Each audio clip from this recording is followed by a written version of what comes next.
ঝড়ের উপর নয়, আক্রোশটা তোর উপর, আমার উপর। আসলে যেদিন প্রথম ঝড় এই গ্রামে আসে সেদিন তুই আর আমি দুজন একসাথে ঝড়কে দেখি। সেদিন প্রথম দেখাতে ঝড়কে আমি ভালোবেসে ফেলি, কিন্তু কিন্তু নয়, আমার ভালোবাসাকে তো তুই আমার কাছ থেকে কিছুতেই কেড়ে নিতে পারবি না। তোর ভালোবাসা ঝড়কে আমি ভালোবাসি, সেটা বিশ্বাস হয়নি। এই গলার চোটটা কিন্তু আমারও আছে না। আজ এই মুহূর্তে দাঁড়িয়ে তোকে আমার মাথার মধ্যে না জাস্ট আমার ঘেন্না করছে। সেখানে তো আমারও করছে সহেলি, বন্ধু হয়ে বন্ধুর মুখে ছুরি বসাতে তোর এতটুকু হাত কাঁপলো না? এই তুই কেন পাগলামি করছিস বলতো? আর কেন তুই বুঝতে চাইছিস না যে ঝড় আর আমি আমরা দুজন যে একে অপরকে ভালোবাসি? ভালোবাসা? এই চুপ কর তো। সেই ছোটবেলা থেকে তুই আর আমি যা কিছু করতাম সবকিছু আলোচনা করে করতাম তো? হ্যাঁ করতাম। স্কুলে যাবো কখন, কোচিংয়ে যাবো কখন, প্রশিক্ষণ করবো কখন, ফুচকা খাবো কখন, কালী তুলতে করবো, সব একসাথে আলোচনা করে করতাম। ভালোবাসা কি তুই করেছিলি কোনো আলোচনা? ভালোবাসার জন্য তুই আজ এতটা স্বার্থপর হয়ে গেলি। তুই কেন? তাছাড়া তোর মধ্যে আমার কি আছে বলতো? কি আছে যেটা আমার মধ্যে নেই? দীপশিখা, পড়াশোনায় আমরা দুজনেই সেকেন্ড ডিভিশনটা পেয়েছিলাম বন্ধু, তাই ভালোবাসায় ফার্স্ট ডিভিশনটা তো আমি তোকে পেতে দেবো না।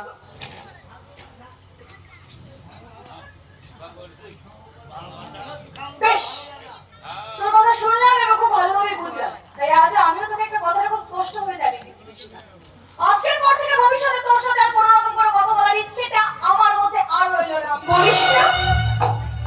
তবে আর শেষবারের জন্য শেষ কথা কিছু বলতে হবে। ফাইলটা আমাকে দিন, প্রশ্নই আসে না। দেখ অনেকবার সব বুদ্ধি হয়ে যাবে, ফাইলটা দেবো না, সরে জায়গা দেবো। হাত জোড়া দেবো না, আমি ফাইলটা দেবো না, আমি কিছুতেই দিতে পারবো না। তুই বোঝার চেষ্টা কর। আমাকে ভুল বোঝাইনি, আমি আমার ভালোবাসাকে কিছুতেই কেটে দিতে দেবো না।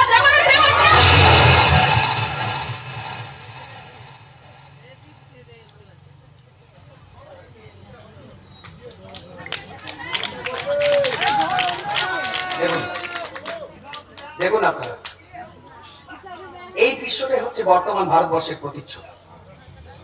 এখানে আমি হলাম ভারত, মানে ভারতবর্ষ, আর আমার সামনে যে দুজন দাঁড়িয়ে আছে তারা হলো দুটো রাজনৈতিক দল। এরা দুজনেই আমাকে, মানে ভারতবর্ষকে ভালোবাসে, মানছি ভীষণ ভালোবাসে। কিন্তু তফাৎ হচ্ছে একটা রাজনৈতিক দল এই ভারতবর্ষকে ভালোবেসে ভারতবর্ষের সম্পত্তি বাঁচাতে চাইছে, আরেকটা রাজনৈতিক দল এই ভারতবর্ষকে ভালোবেসে ভারতবর্ষের সম্পত্তি চুরি করে বিদেশি শক্তির হাতে তুলে দিতে চাইছে।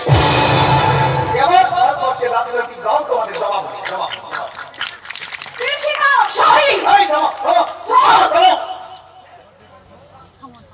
একটা নিছক স্বপ্নকে কেন্দ্র করে তোমরা দুই বন্ধুর মধ্যে এইভাবে ভালো ধরে দিলে। তোমরা কেন বুঝতে পারছো না? হ্যাঁ, তোমরা কেন বুঝতে পারছো না? তোমরা তোমাদের জীবনে অনেক আগে এসছো, আমি তোমাদের জীবনে অনেক পরে এসছি। আচ্ছা, এর নাম তো বন্ধুত্ব না? পুরো ঘটনার সাক্ষী আমি, পুরো ঘটনার সাক্ষী, আড়াল থেকে দেখেছি আমি সব। তাই বলছি, তোমরা যদি নিজেদের বন্ধুত্বের মধ্যে এইভাবে ফাটল ধরিয়ে দাও, তাহলে তো ভারতবর্ষের অঙ্গ কাশ্মীরে পর্যটক হতে হবে। একটা কথা কান করে শুনে রেখো, কোজাগরী লক্ষ্মী পুজোর দিন ওই আকাশে ওঠা পূর্ণিমার চাঁদ আর পবিত্র ঈদের দিন সেই আকাশে ওঠা চাঁদ কিন্তু একটা। ওই চাঁদের মধ্যে যখন কোনো ভাগাভাগি নেই, তখন তোমরা তোমাদের বন্ধুত্বের মধ্যে এইভাবে ভাগাভাগি করতে চাইছো কেন? আসলে তোর ফাইলটা চুরি করতে এসেছিল, এটাই বললে তো? ঠিক তাই, ভুল করেছিল।